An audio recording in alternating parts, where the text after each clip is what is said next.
Não se pode enunciar mais claramente a distinção e independência entre o princípio inteligente e o princípio material. Além disso, a doutrina da preexistência da alma, da vaga intuição que ela guarda de um outro mundo, a que aspira, da sua sobrevivência ao corpo, da sua saída do mundo espiritual, para encarnar, e da sua volta a esse mesmo mundo, após a morte.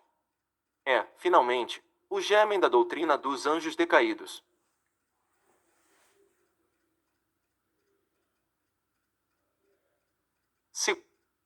Segunda, a alma se transvia e perturba, quando se serve do corpo para considerar qualquer objeto, tem vertigem, como se estivesse ébria, porque se prende a coisas que estão, por sua natureza, sujeitas a mudanças, ao passo que, quando contempla a sua própria essência, dirige-se para o que é puro, eterno, imortal, e sendo ela dessa natureza, permanece aí ligada, por tanto tempo quanto possa. Cessam então os seus transviamentos, pois que está unida ao que é imutável, e a esse estado da alma é que se chama sabedoria. Assim, ilude a si mesmo o homem que considera as coisas de modo terra-terra, do ponto de vista material. Para as apreciar com justeza, tem de as ver do alto, isto é, do ponto de vista espiritual aquele, pois, que está de posse da verdadeira sabedoria, tem de isolar do corpo a alma, para ver com os olhos do espírito. É o que ensina o Espiritismo. Capítulo 2, item 5. Terceira, enquanto tivermos o nosso corpo e a alma se achar mergulhada nessa corrupção, nunca possuiremos o objeto dos nossos desejos, a verdade. Com efeito, o corpo nos suscita 1000 obstáculos pela necessidade em que nos achamos de cuidar dele. Ademais, ele nos enche de desejos, de apetites, de temores, de 1000 quimeras e de 1000 tolices, de maneira que, com ele, impossível se nos torna ser ajuizados, nem por um instante. Todavia, se não nos é possível conhecer puramente coisa alguma enquanto a alma nos está ligada ao corpo, de duas uma, ou jamais conheceremos a verdade, ou só a conheceremos após a morte. Libertos da loucura do corpo, conversaremos então, lícito é esperá-lo, com homens igualmente libertos e conheceremos, por nós mesmos, a essência das coisas. Essa a razão por que os verdadeiros filósofos se exercitam em morrer e a morte não se lhes afigura, de modo nenhum, temível. Está aí o princípio das faculdades da alma obscurecidas por motivo dos órgãos corporais e o da expansão dessas faculdades depois da morte. Trata-se, porém, apenas de almas já depuradas, o mesmo não se dá com as almas impuras. O céu e o inferno, primeira parte, capítulo 2, segunda parte, capítulo 1. Introdução. 34.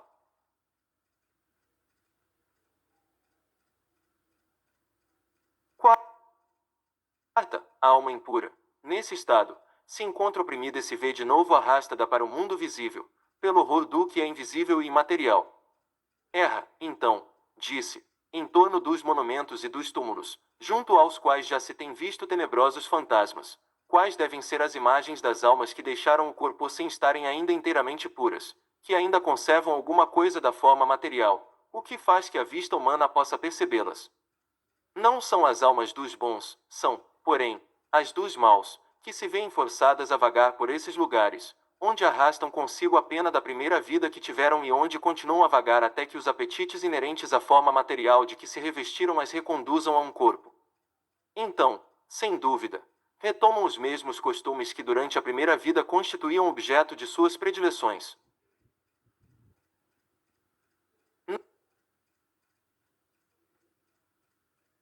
Não somente o princípio da reencarnação se acha aí claramente expresso, mas também o estado das almas que se mantém sob o jugo da matéria é descrito qual mostra o Espiritismo nas evocações. Mais ainda, no tópico acima se diz que a reencarnação num corpo material é consequência da impureza da alma, enquanto as almas purificadas se encontram isentas de reencarnar. Outra coisa não diz o Espiritismo, acrescentando apenas que a alma, que boas resoluções tomou na erraticidade, que possui conhecimentos adquiridos, traz, ao renascer, menos defeitos, mais virtudes e ideias intuitivas do que tinha na sua existência precedente. Assim, cada existência lhe marca um progresso intelectual e moral. O céu e o inferno, segunda parte, exemplos. V. Após a nossa morte, o gênio, daimon, demônio, que nos fora designado durante a vida, leva-nos a um lugar onde se reúnem todos os que têm de ser conduzidos ao Hades, para serem julgados. As almas, depois de haverem estado no Hades o tempo necessário, são reconduzidas a esta vida em múltiplos e longos períodos. É a doutrina dos anjos guardiães, ou espíritos protetores, e das reencarnações sucessivas, em seguida a intervalos mais ou menos longos de erraticidade. Sexta, os demônios ocupam o espaço que separa o céu da terra, constituem o laço que une o grande todo a si mesmo. Não entrando nunca a divindade em comunicação direta com o homem, é por intermédio dos demônios que os deuses entram em comércio e se entretêm com ele, quer durante a vigília, quer durante o sono. Introdução. 35. A palavra daimon, da qual fizeram o termo demônio, não era, na antiguidade, tomada à má parte, como nos tempos modernos. Não designava exclusivamente seres malfazejos, mas todos os espíritos, em geral, dentre os quais se destacavam os espíritos superiores, chamados deuses, e os menos elevados, ou demônios propriamente ditos, que comunicavam diretamente com os homens. Também o Espiritismo diz que os espíritos povoam o espaço, que Deus só se comunica com os homens por intermédio dos espíritos puros, que são os incumbidos de lhes transmitir as vontades, que os espíritos se comunicam com eles durante a vigília e durante o sono. Ponde, em lugar da palavra demônio, a palavra espírito e tereis a doutrina espírita, ponde a palavra anjo e tereis a doutrina cristã. Sétima, a preocupação constante do filósofo, tal como compreendiam Sócrates e Platão, é a de tomar o maior cuidado com a alma, menos pelo que respeita a esta vida, que não dura mais que um instante, do que tendo em vista a eternidade. Desde que a alma é imortal, não será prudente viver visando a eternidade. O cristianismo e o espiritismo ensinam a mesma coisa. Oitava, se a alma é imaterial, tem de passar, após essa vida, a um mundo igualmente invisível e imaterial, do mesmo modo que o corpo, decompondo-se, volta à matéria. Muito importa, no entanto, distinguir bem a alma pura, verdadeiramente material, que se alimente, como Deus, de ciência e pensamentos, da alma mais ou menos maculada de impurezas materiais, que a impedem de elevar-se para o divino e a retém nos lugares da sua estada na terra. Sócrates e Platão, como se vê, compreendiam perfeitamente os diferentes graus de desmaterialização da alma. Insistem na diversidade de situação que resulta para elas da sua maior ou menor pureza. O que eles diziam, por intuição, o Espiritismo prova com os inúmeros exemplos que nos põe sob as vistas. O céu e o inferno, segunda parte. Nona, se a morte fosse a dissolução completa do homem, muito ganhariam com a morte os maus, pois se viriam livres, ao mesmo tempo, do corpo, da alma e dos vícios. Aquele que guarnecer a alma, não de ornatos estranhos, mas com os que lhe são próprios, só esse poderá aguardar tranquilamente a hora da sua partida para o outro mundo. Equivale isso a dizer que o materialismo, com o proclamar para depois da morte o nada, anula toda a responsabilidade moral ulterior, sendo. Introdução. 36. Consequentemente, um incentivo para o mal, que o mal tem tudo a ganhar do nada. Somente o homem que se despojou dos vícios e se enriqueceu de virtudes, pode esperar com tranquilidade o despertar na outra vida. Por meio de exemplos, que todos os dias nos apresenta, o Espiritismo mostra quão penoso é, para o mal, o passar desta outra vida, a entrada na vida futura. O céu e o inferno, segunda parte, capítulo 1. X. O corpo conserva bem impressos os vestígios dos cuidados de que foi objeto e dos acidentes que sofreu.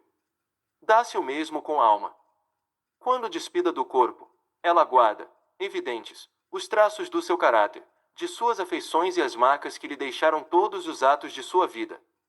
Assim, a maior desgraça que pode acontecer ao homem é ir para outro mundo com a alma carregada de crimes.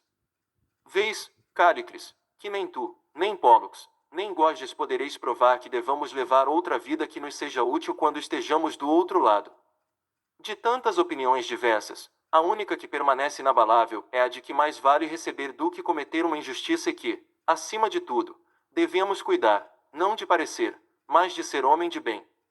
Colóquios de Sócrates com seus discípulos, na prisão.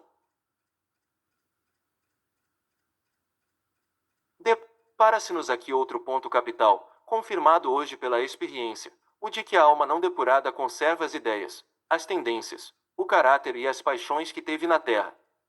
Não é inteiramente cristã esta máxima, mais vale receber do que cometer uma injustiça.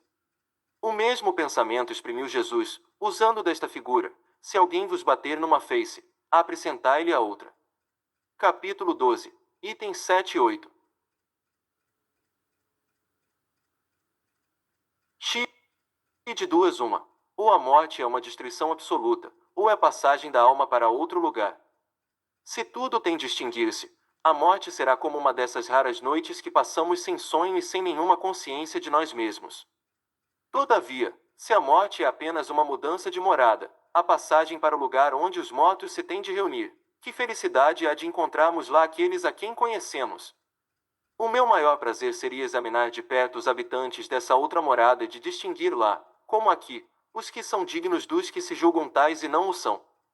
No entanto, é tempo de nos separarmos, eu para morrer, vós para viverdes. Sócrates aos seus juízes. Segundo Sócrates, os que viveram na Terra se encontram após a morte e se reconhecem.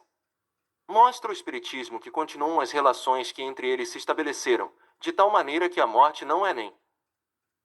Introdução. 37.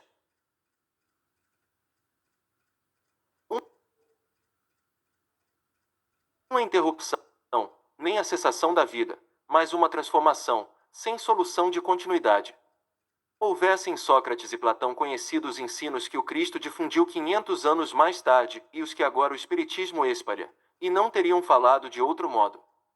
Não há nisso, entretanto, o que surpreenda, se considerarmos que as grandes verdades são eternas e que os espíritos adiantado hão de tê-las conhecido antes de virem à Terra, para onde as trouxeram, que Sócrates, Platão e os grandes filósofos daqueles tempos bem podem, depois, ter sido dos que secundaram o Cristo na sua missão divina, escolhidos para esse fim precisamente por se acharem, mais do que outros, em condições de lhe compreenderem as sublimes lições, que, finalmente, pode dar-se façam eles agora parte da pleiade dos espíritos encarregados de ensinar aos homens as mesmas verdades. 12. Nunca se deve retribuir com outra uma injustiça, nem fazer mal a ninguém, seja qual for o dano que nos hajam causado. Poucos, no entanto, serão os que admitam esse princípio, e os que se desentenderem a tal respeito nada mais farão, sem dúvida, do que se votarem uns aos outros mútuo desprezo. Não está aí o princípio de caridade, que prescreve não se retribua o mal com o mal e se perdoe aos inimigos. 13. É pelos frutos que se conhece a árvore. Toda ação deve ser qualificada pelo que produz, qualificá-la de má, quando dela provém a mal, de boa, quando dê origem ao bem. Esta máxima, pelos frutos é que se conhece a árvore, se encontra muitas vezes repetida textualmente no Evangelho. 14. A riqueza é um grande perigo. Todo homem que ama a riqueza não ama a si mesmo, nem ao que é seu, ama uma coisa que lhe é ainda mais estranha do que o que lhe pertence. Capítulo 16. 15. As mais belas preces e os mais belos sacrifícios prazem menos a divindade do que uma alma virtuosa que faz esforços por se lhe assemelhar. Grave coisa fora que os deuses dispensassem mais atenção às nossas oferendas do que à nossa alma, se tal se desse, poderiam os mais culpados conseguir que eles se lhes tornassem propícios. Mas não, verdadeiramente justos e retos só são os que, por suas palavras e atos, cumprem seus deveres para com os deuses e para com os homens. Capítulo 10. Itens 7 e 8. Introdução. 38. 16. Chama o homem vicioso a esse amante vulgar, que mais ama o corpo do que a alma. O amor está por toda parte em a natureza, que nos convida ao exercício da nossa inteligência, até no movimento dos astros o encontramos. É o amor que orna a natureza de seus ricos tapetes, ele se enfeita e fixa a morada onde se lhe deparem flores e perfumes. É ainda o amor que dá paz aos homens, calma ao mar, silêncio aos ventos e sono à dor. O amor, que admira os homens por um laço fraternal, é uma consequência dessa teoria de Platão sobre o amor universal como lei da natureza. Tendo dito Sócrates que o amor não é nenhum deus, nem um mortal, mas um grande demônio, isto é, um grande espírito que preside ao amor universal, essa proposição lhe foi imputada como crime. 17. A virtude não pode ser ensinada, vem por dom de Deus aos que a possuem. É quase a doutrina cristã sobre a graça, mas se a virtude é um dom de Deus, é um favor e, então, pode perguntar-se por que não é concedida a todos.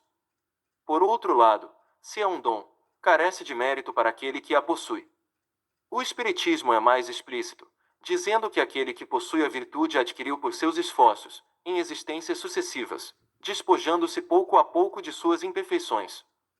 A graça é a força que Deus faculta ao homem de boa vontade para se expungir do mal e praticar o bem. 18. É disposição natural em todos nós a de nos apercebermos muito menos dos nossos defeitos, do que dos de outrem. Diz o Evangelho: vedes a palha que está no olho do vosso próximo e não vedes a trave que está no vosso. Capítulo 10. Itens 9 e 10. 19. Se os médicos são mal-sucedidos, tratando da maior parte das moléstias, é que tratam do corpo, sem tratarem da alma. Ora, não se achando todo em bom estado, impossível é que uma parte dele passe bem. O Espiritismo fornece a chave das relações existentes entre a alma e o corpo e prova que um reage incessantemente sobre o outro. Abre, assim, nova senda para a ciência. Com lhe mostrar a verdadeira causa de certas afecções, faculta-lhe os meios de as combater. Quando a ciência levar em conta a ação do elemento espiritual na economia, menos frequentes serão os seus maus êxitos. Introdução. 39. 20. Todos os homens, a partir da infância, muito mais fazem de mal do que de bem. Essa sentença de Sócrates fere a grave questão da predominância do mal na Terra, questão insolúvel sem o conhecimento da pluralidade dos mundos e da destinação do planeta terreno, habitado apenas por uma fração mínima da humanidade. Somente o Espiritismo resolve essa questão, que se encontra explanada aqui adiante, nos capítulos 2ª, 3ª e 4ª. 21. Ajuizado serás, não supondo que sabes o que ignoras. Isso vai com vistas aos que criticam aquilo de que desconhecem até mesmo os primeiros termos. Platão completa esse pensamento de Sócrates, dizendo: tentemos, primeiro, torná-los, se for possível, mais honestos nas palavras. Se não o forem, não nos preocupemos com eles e não procuremos senão a verdade. Cuidemos de instruir-nos, mas não nos injuriemos. É assim que devem proceder os espíritas com relação aos seus contraditores de boa ou má fé. Revivesse hoje Platão e acharia as coisas quase como no seu tempo e poderia usar da mesma linguagem. Também Sócrates toparia criaturas que zombariam da sua crença nos espíritos e que o qualificariam de louco, assim como ao seu discípulo Platão. Foi por haver professado esses princípios que Sócrates se viu ridiculizado, depois acusado de impiedade e condenado a beber cicuta. Tão certo é que, levantando contra si os interesses e os preconceitos que elas ferem, as grandes verdades novas não se podem firmar sem luta e sem fazer mártires. Capítulo I. M. Não vim destruir a lei. Item as três revelações: Moisés, Cristo, Espiritismo. Item aliança da ciência e da religião. Item instruções dos espíritos, a nova era. 1. Não penseis que eu tenha vindo destruir a lei ou os profetas, não os vim destruir, mas cumpri-los, porquanto em verdade vos digo que o céu e a terra não passarão, sem que tudo o que se acha na lei esteja perfeitamente cumprido, enquanto reste um único iota e um único ponto. Mateus, 5h17min e 18. Moisés. 2. Na lei mosaica, há duas partes distintas, a lei de Deus, promulgada no Monte Sinai, e a lei civil ou disciplinar, decretada por Moisés. Uma é invariável, a outra, apropriada aos costumes e ao caráter do povo, se modifica com o tempo. A lei de Deus está formulada nos 10 mandamentos seguintes. E eu sou o Senhor, vosso Deus, que vos tirei do Egito, da casa da servidão. Não tereis, diante de mim, outros deuses estrangeiros. Não fareis imagem esculpida, nem figura alguma do que está em cima do céu, nem embaixo na terra, nem do que quer que esteja nas águas sob a terra. Não os adorareis e não lhes prestareis culto soberano. 4.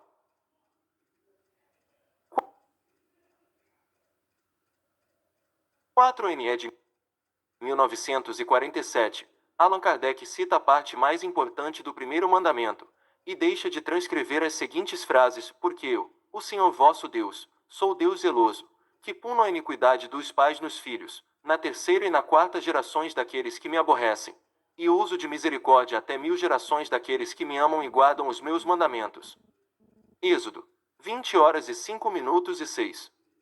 Nas traduções feitas pelas igrejas católica e protestante, essa parte do mandamento foi truncada para harmonizá-la com a doutrina da encarnação única da alma.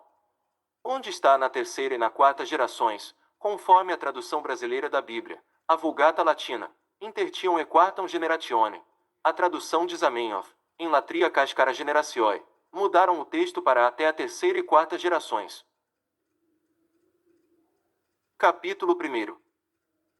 42. Segunda, não pronunciareis em vão o nome do Senhor, vosso Deus. Terceira, lembrai-vos de santificar o dia do sábado. Quarta, honrai a vosso pai e a vossa mãe, a fim de viverdes longo tempo na terra que o Senhor vosso Deus vos dará. V. Não mateis. Sexta, não cometais adultério. Sétima, não roubeis. Oitava, não presteis testemunho falso contra o vosso próximo. Nona, não desejeis a mulher do vosso próximo. X. Não cobiceis a casa do vosso próximo, nem o seu servo, nem a sua serva, nem o seu boi, nem o seu asno, nem qualquer das coisas que lhe pertençam. É de todos os tempos e de todos os países essa lei tem, por isso mesmo, caráter divino. Todas as outras são leis que Moisés decretou, obrigado que se via conter, pelo temor, um povo de seu natural turbulento e indisciplinado, no qual tinha ele de combater arraigados abusos e preconceitos, adquiridos durante a escravidão do Egito. Para imprimir autoridade às suas leis, houve de lhes atribuir origem divina, conforme o fizeram todos os legisladores dos povos primitivos. A autoridade do homem precisava apoiar-se na autoridade de Deus, mas só a ideia de um Deus terrível podia impressionar criaturas ignorantes, nas quais ainda pouco desenvolvidos se encontravam o senso moral e o sentimento de uma justiça reta. É evidente que aquele que incluíra, entre os seus mandamentos, não matareis. Não causareis dano ao vosso próximo, não poderia contradizer-se, fazendo. Esses textos truncados que aparecem na tradução da Igreja Anglicana, na Católica de Figueiredo, na Protestante de Almeida e outras, tornam monstruosa a justiça divina, pois que filhos, netos, bisnetos, tetranetos inocentes teriam de ser castigados pelo pecado dos pais, avós, bisavós, tetravós. Foi uma infeliz tentativa de acomodação da lei à vida única. O texto certo que, por mercê de Deus, já está reproduzido pelas edições recentíssimas a que nos referimos, traduções brasileira e de Zamenhof, que conferem com São Jerônimo, mostra que a lei ensina veladamente a reencarnação e as expiações e provas. Na primeira e na segunda gerações, como contemporâneos de seus filhos e netos, o espírito culpado ainda não reencarnou, mas um pouco mais tarde, na terceira e quarta gerações, já ele voltou e recebe as consequências de suas faltas. Assim, o culpado mesmo, e não outrem, paga sua dívida. Logo, tem-se de excluir a primeira e segunda gerações e expressar, na terceira e quarta, como realmente é o original. Achamos conveniente acrescentar aqui esta nota, para facilitar a compreensão do estudioso que confronte a sua tradução da Bíblia com a citação do Mestre. Não vim destruir a lei. 43. Da exterminação um dever. As leis mosaicas, propriamente ditas, revestiam, pois, um caráter essencialmente transitório. O Cristo. 3. Jesus não veio destruir a lei, isto é, a lei de Deus, veio cumpri-la, isto é, desenvolvê-la, dar-lhe o verdadeiro sentido e adaptá-la ao grau de adiantamento dos homens. Por isso é que se nos depara, nessa lei, o princípio dos deveres para com Deus e para com o próximo, base da sua doutrina. Quanto às leis de Moisés, propriamente ditas, ele, ao contrário, as modificou profundamente, quer na substância, quer na forma.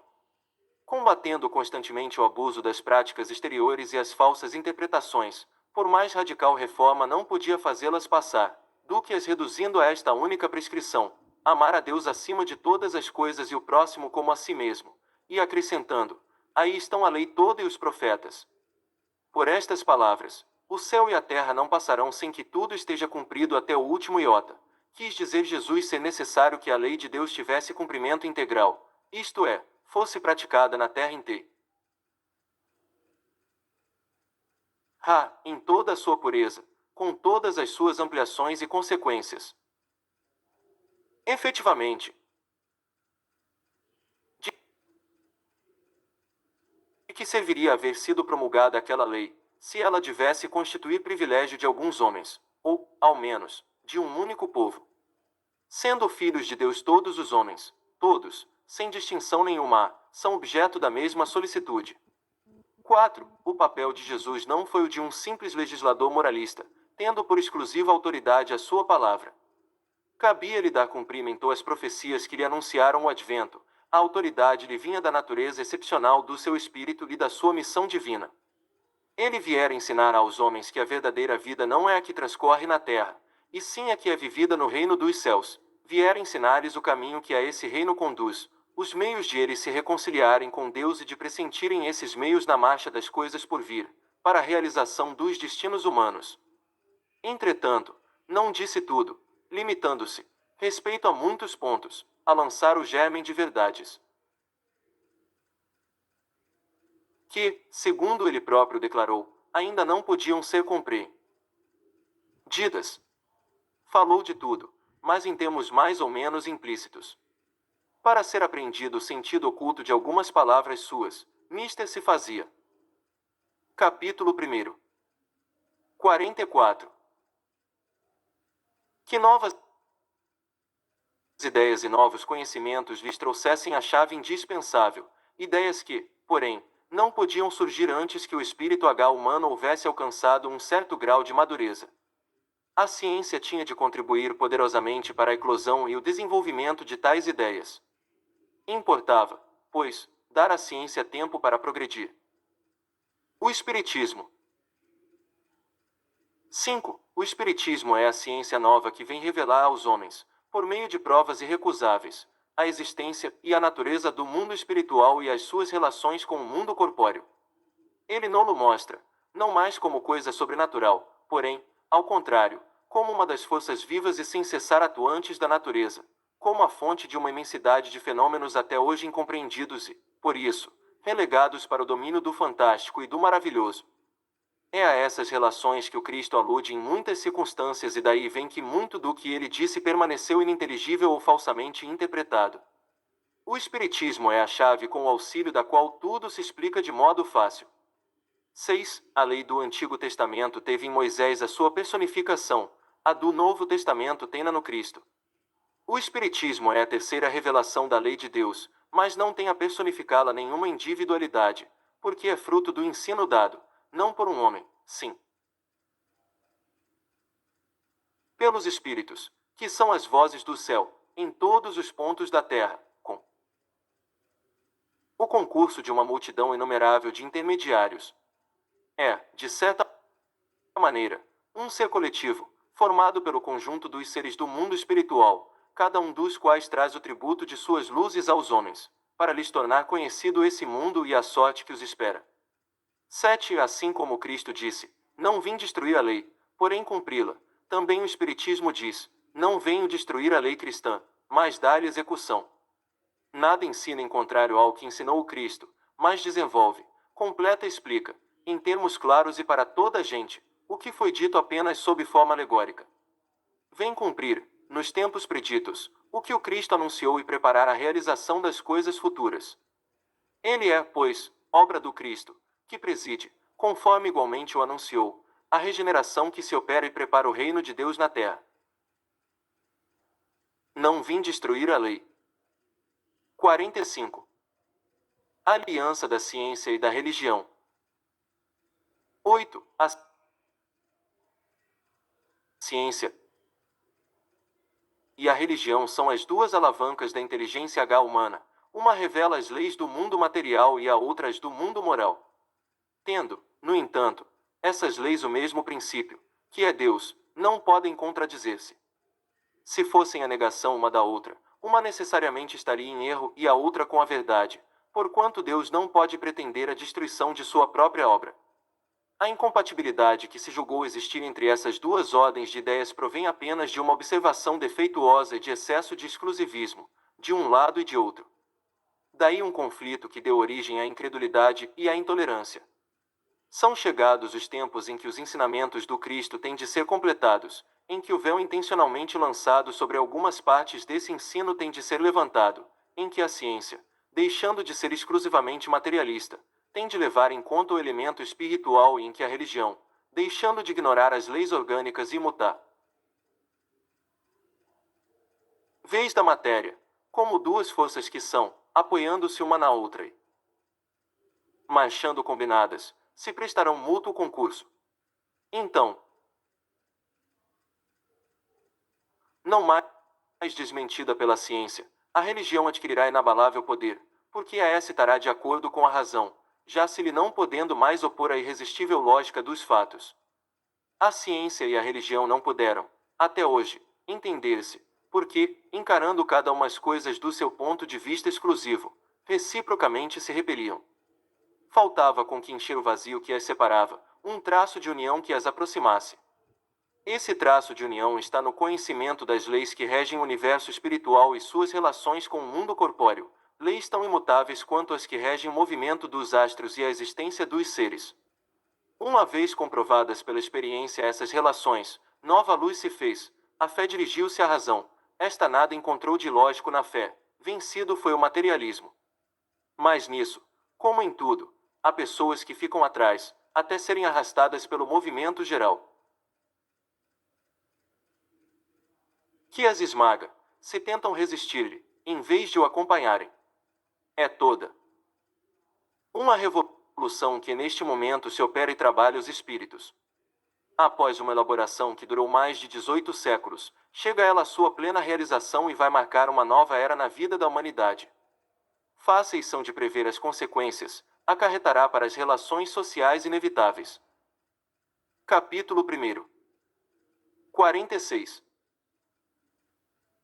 Modificações, às quais ninguém terá força para se opor, porque elas estão nos desígnios de Deus e derivam da lei do progresso, que é a lei de Deus.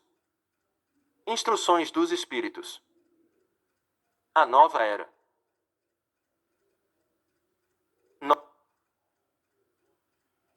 9. Deus é único e Moisés é o Espírito que ele enviou em missão para torná-lo conhecido não só dos hebreus, como também dos povos pagãos. O povo hebreu foi o instrumento de que se serviu Deus para se revelar por Moisés e pelos profetas, e as vicissitudes por que passou esse povo destinavam-se a chamar a atenção geral e a fazer cair o véu que ocultava aos homens a divindade. Os mandamentos de Deus, dados por intermédio de Moisés, contêm o germe da mais ampla moral cristã. Os comentários da Bíblia, porém, restringiam-lhe o sentido, porque, praticada em toda a sua pureza, não na teriam então compreendido. Mas nem por isso os 10 mandamentos de Deus deixavam de ser como frontispício brilhante, qual farol destinado a clarear a estrada que a humanidade tinha de percorrer. A moral que Moisés ensinou era apropriada ao estado de adiantamento em que se encontravam os povos que ela se propunha regenerar. Esses povos, semi-selvagens quanto ao aperfeiçoamento da alma, não teriam compreendido que se pudesse adorar a Deus de outro modo que não por meio de holocaustos, nem que se devesse perdoar a um inimigo. Notável do ponto de vista da matéria e mesmo do das artes e das ciências, a inteligência deles muito atrasada se achava em moralidade e não se houvera convertido sob o império de uma religião inteiramente espiritual. Era-lhes necessária uma representação semimaterial, qual a que apresentava então a religião hebraica. Os holocaustos lhes falavam aos sentidos, do mesmo passo que a ideia de Deus lhes falava ao espírito. O Cristo foi o iniciador da mais pura, da mais sublime moral, da moral evangélico-cristã, que há de renovar o mundo, aproximar os homens e torná-los irmãos, que há de fazer brotar de todos os corações a caridade e o amor do próximo e estabelecer entre os humanos uma solidariedade comum, de uma perfeita moral, enfim, que há de transformar a terra, tornando-a morada de espíritos superiores aos que hoje a habitam. É a lei do não vim destruir a lei. 47.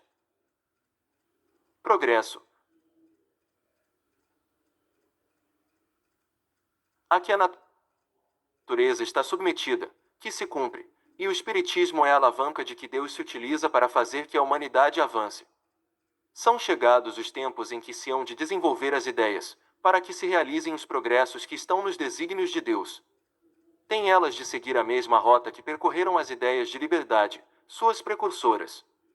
Não se acredite, porém, que esse desenvolvimento se efetue sem lutas. Não, aquelas ideias precisam, para atingirem a maturidade, de abalos e discussões, a fim de que atraiam a atenção das massas.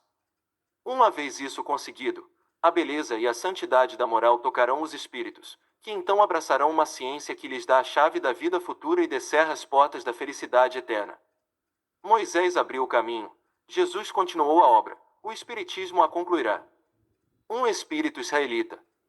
Mulhouse, 1861. 10. Um dia, Deus, em sua inesgotável caridade, permitiu que o homem visse a verdade varar as trevas. Esse dia foi o do advento do Cristo. Depois da luz viva, voltaram as trevas. Após alternativas de verdade e obscuridade, o mundo novamente se perdia. Então, semelhantemente aos profetas do Antigo Testamento, os espíritos se puseram a falar e a vos advertir. O mundo está abalado em seus fundamentos, reboará o trovão. Sede firmes. O espiritismo é de ordem divina, pois que se assenta nas próprias leis da natureza, e estáis certos de que tudo o que é de ordem divina tem grande e útil objetivo. O vosso mundo se perdia, a ciência, desenvolvida à custa do que é de ordem moral, mas conduzindo-vos ao bem-estar material, redundava em proveito do espírito das trevas. Como sabeis, cristãos, o coração e o amor têm de caminhar unidos à ciência. O reino do Cristo, passados que são 18 séculos e apesar do sangue de tantos mártires, ainda não veio. Cristãos, voltai para o Mestre, que vos quer salvar. Tudo é fácil àquele que crê e ama, o amor o enche de inefável alegria. Sim, meus filhos, o mundo está abalado, os bons espíritos vô-lo dizem sobejamente. Dobrai-vos a rajada que anuncia a tempestade, a fim de não sedes derribadus, isto é, preparai-vos e não imiteis as virgens loucas, que foram apanhadas desprevenidas à chegada do esposo. A revolução que se apresta é antes moral do que material. Os grandes espíritos, mensageiros divinos, sopram a fé, para que todos vós, obreiros esclarecidos e adorosos, façais ouvir a vossa voz humilde, porquanto sois o grão de areia, mas sem grãos de areia não existiriam as montanhas. Assim. Capítulo 1. 48.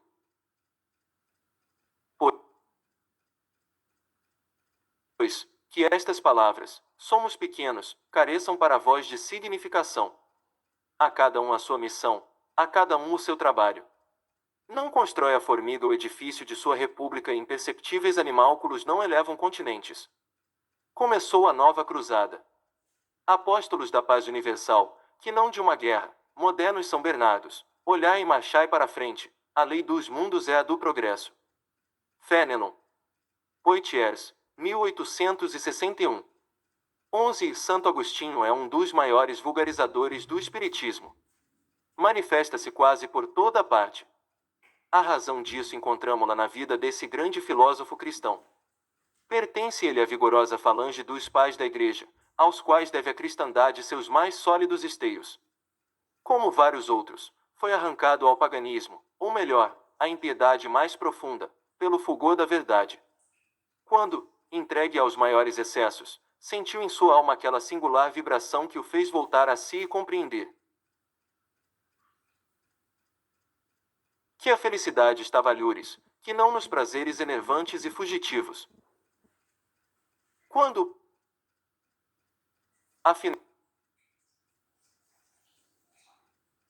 no seu caminho de Damasco, também lhe foi dado ouvir a santa voz aclamar-lhe: Saulo, Saulo, por que me persegues? Exclamou: Meu Deus! Meu Deus! Perdoai-me, creio, sou cristão. E desde então tornou-se um dos mais fortes sustentáculos do Evangelho. Podem ler-se, nas notáveis confissões que esse eminente espírito deixou, as características e, ao mesmo tempo, proféticas palavras que proferiu, depois da morte de Santa Mônica: Estou convencido de que minha mãe me virá visitar e dar conselhos, revelando-me o que nos espera na vida futura. Que ensinamento nessas palavras e que retumbante previsão da doutrina por vindoura! Essa a razão porque hoje, vendo chegada a hora de divulgar-se a verdade que ele outrora pressentira, se constituiu seu adoroso disseminador e, por assim dizer, se multiplica para responder a todos os que o chamam. Erasto, discípulo de Paulo. Paris, 1863. Nota dá-se-á vem a Santo Agostinho demolir o que edificou. Certamente que não. Como tantos outros, ele vê com os olhos do espírito o que não via como homem. Liberta, sua alma entrevê claridades novas, compreende o que antes não compreendia. Novas ideias lhe revelaram o sentido verdadeiro de algumas sentenças. Na terra, apreciava as coisas de acordo com os conhecimentos que possuía, desde que, porém, uma nova luz lhe brilhou, pôde apreciá-las mais judiciosamente. Assim é que teve de abandonar a crença que alimentara nos espíritos íncubos e súcubos e o anátema que lançara contra a teoria dos antípodas. Agora que o não vim destruir a lei. 49.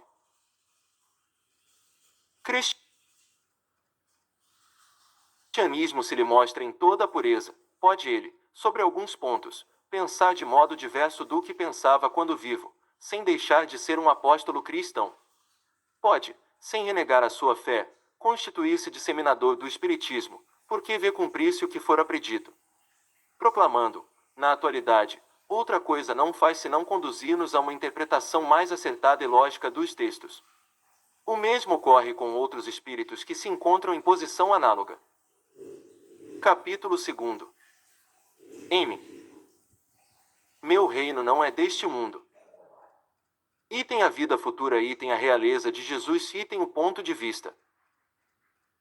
Item instruções dos espíritos, uma realeza terrestre. Pilatos, tendo entrado de novo no palácio e feito vir Jesus à sua presença, perguntou-lhe: És o rei dos judeus? Respondeu-lhe Jesus: Meu reino não é deste mundo. Se o meu reino fosse deste mundo, a minha gente houvera combatido para impedir que eu caísse nas mãos dos judeus, mas o meu reino ainda não é aqui. Disse-lhe então Pilatos: És, pois, rei?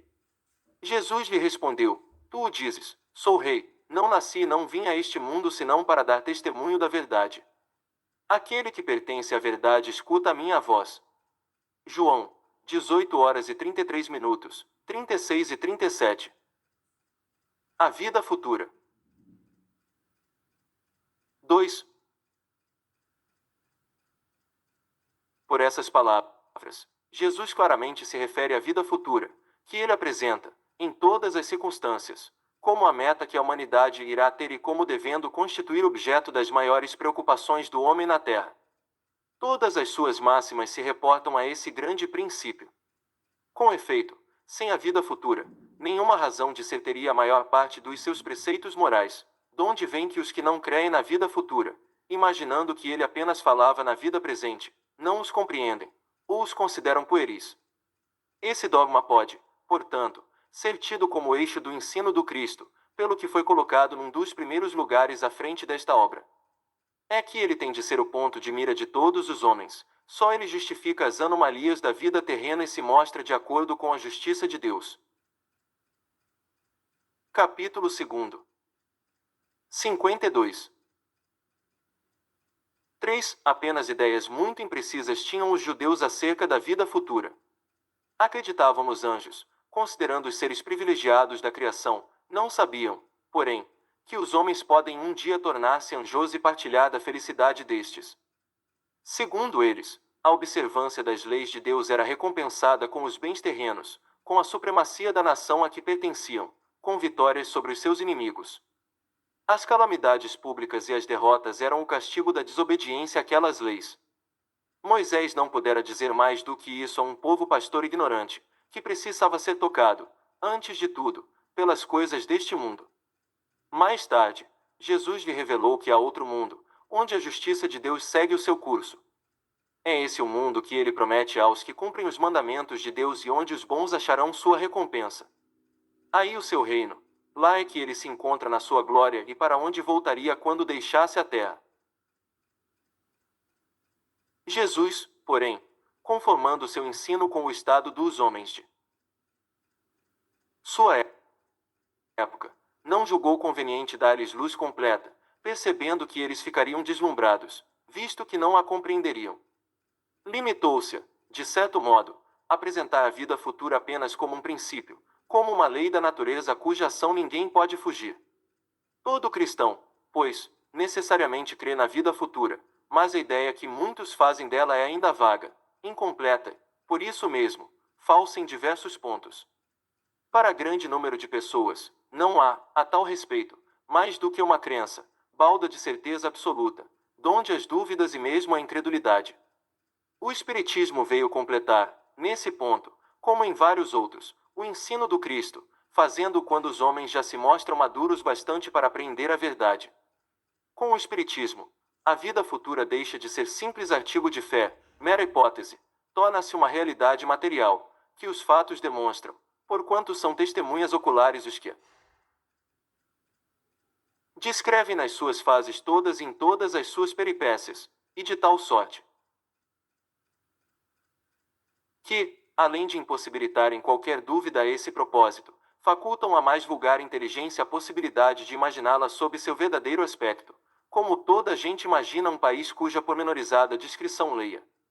Ora, a descrição da vida futura é tão circunstanciadamente feita, são tão racionais as condições, ditosas ou infortunadas, da existência dos que lá se encontram, quais eles próprios pintam, que cada um, aqui, a seu mau grado, reconhece e declara a si mesmo que não pode ser de outra forma, porquanto, assim sendo, patente fica a verdadeira justiça de Deus. Meu reino não é deste mundo. 53. A realeza de Jesus. 4. Que não é deste mundo o reino de Jesus todos compreendem, mas também na terra não terá ele uma realeza. Nem sempre o título de rei implica o exercício do poder temporal. Dá-se esse título, por unânime consenso, a todo aquele que, pelo seu gênio, ascende a primeira plana numa ordem de ideias quaisquer, a todo aquele que domina o seu século e influi sobre o progresso da humanidade. É nesse sentido que se costuma dizer, o rei ou príncipe dos filósofos, dos artistas, dos poetas, dos escritores, etc. Essa realeza, oriunda do mérito pessoal, consagrada pela posteridade, não revela, muitas vezes, preponderância bem maior do que a que cinge a coroa real. Imperecível é a primeira, enquanto esta outra é joguete das vicissitudes, as gerações que se sucedem à primeira sempre a bendizem, ao passo que, por vezes, amaldiçoam a outra. Esta, a terrestre, acaba com a vida, a realeza moral se prolonga e mantém o seu poder, governa, sobre tu. Após a morte. Sob esse aspecto não é Jesus mais poderoso rei do que os potentados da terra. Razão, pois, lhe assistia para dizer a Pilatos, conforme disse, sou rei, mas o meu reino não é deste mundo. O ponto de vista. 5. A ideia clara e precisa que se faça da vida futura proporciona inabalável fé no porvir, fé que acarreta enormes consequências sobre a moralização dos homens, porque muda completamente o ponto de vista sob o qual encaram eles a vida terrena. Para quem se coloca, pelo pensamento, na vida espiritual, que é indefinida, a vida corpórea se torna simples passagem, breve estada num país ingrato. As vicissitudes e tribulações dessa vida não passam de incidentes que ele suporta com paciência, por sabê-las de curta duração, devendo seguir-se-lhes um estado mais ditoso. A morte nada mais restará de aterrador, deixa de ser a porta que se abre para o nada e torna-se a que dá para a libertação, pela qual entra o exilado numa mansão de bem-aventurança e de paz. Sabendo temporária e não definitiva a sua estada no lugar onde se encontra, menos atenção presta às preocupações da vida, resultando-lhe daí uma calma de espírito que tira aquela muito do seu amargor. Pelo simples fato de duvidar da vida futura, o homem dirige todos os seus pensamentos para a vida terrestre, sem nenhuma certeza quanto. Capítulo 2. 54. Ao porvir, dá tudo ao presente. Nenhum bem divisando mais precioso do que os da terra, torna-se qual a criança que nada mais vê além de seus brinquedos.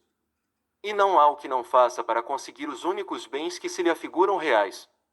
A perda do menor deles lhe ocasiona causticante pesar, um engano, uma decepção, uma ambição insatisfeita, uma injustiça de que seja vítima. O orgulho ou a vaidade feridos são outros tantos tormentos, que lhe transformam a existência numa perene angústia, infligindo-se ele, desse modo, a si próprio, verdadeira tortura de todos os instantes. Colocando o ponto de vista, de onde considera a vida corpórea, no lugar mesmo em que ele aí se encontra, vastas proporções assume tudo o que o rodeia. O mal que o atinja, como o bem que toque aos outros, grande importância adquire aos seus olhos. Aquele que se acha no interior de uma cidade, tudo lhe parece grande, assim os homens que ocupem as altas posições, como os monumentos. Suba ele, porém, a uma montanha, e logo bem pequenos lhe parecerão homens e coisas. É o que sucede ao que encara a vida terrestre do ponto de vista da vida futura. A humanidade, tanto quanto as estrelas do firmamento, perde-se na imensidade. Percebe então que grandes e pequenos estão confundidos, como formigas sobre um montículo de terra, que proletários e potentados são da mesma estatura, e lamenta que essas criaturas efêmeras a tantas quinçeiras se entreguem para conquistar um lugar que tão pouco as elevará e que por tão pouco tempo conservarão. Daí se segue que a importância dada aos bens terrenos está sempre em razão inversa da fé na vida futura. 6. Se toda a gente pensasse dessa maneira, dir-se-ia, tudo na terra periclitaria, porquanto ninguém mais se ocuparia com as coisas terrenas. Não, o homem, instintivamente, procura o seu bem-estar e, embora certo de que só por pouco tempo permanecerá no lugar em que se encontra, cuida de estar aí o melhor ou menos mal que lhe seja possível. Ninguém há que, dando com o espinho debaixo de sua mão, não a retire, para si não picar. Ora, o desejo do bem-estar força o homem a tudo melhorar, impelido que é pelo instinto do progresso e da conservação, que está nas leis da natureza. Ele, pois, trabalha por necessidade, por gosto e por dever, obedecendo, desse modo, aos desígnios da providência que, para tal fim, o pôs na terra. Simplesmente, aquele que se preocupa com o futuro não liga ao presente mais do que relativa importância e facilmente se consola dos seus insucessos, pensando no destino que o aguarda. Meu reino não é deste mundo. 55.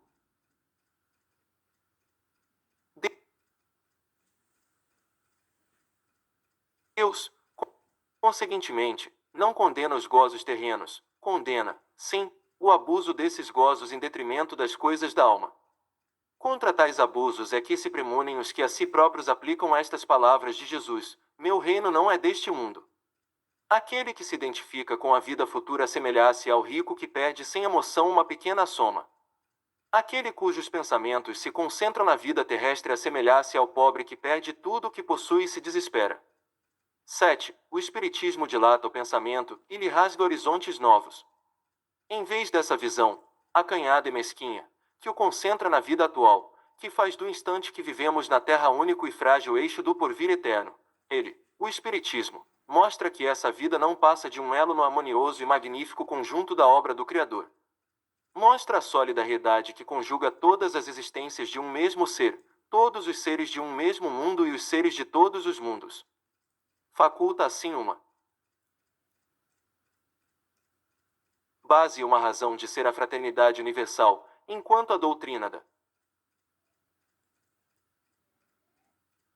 criação da alma por ocasião do nascimento de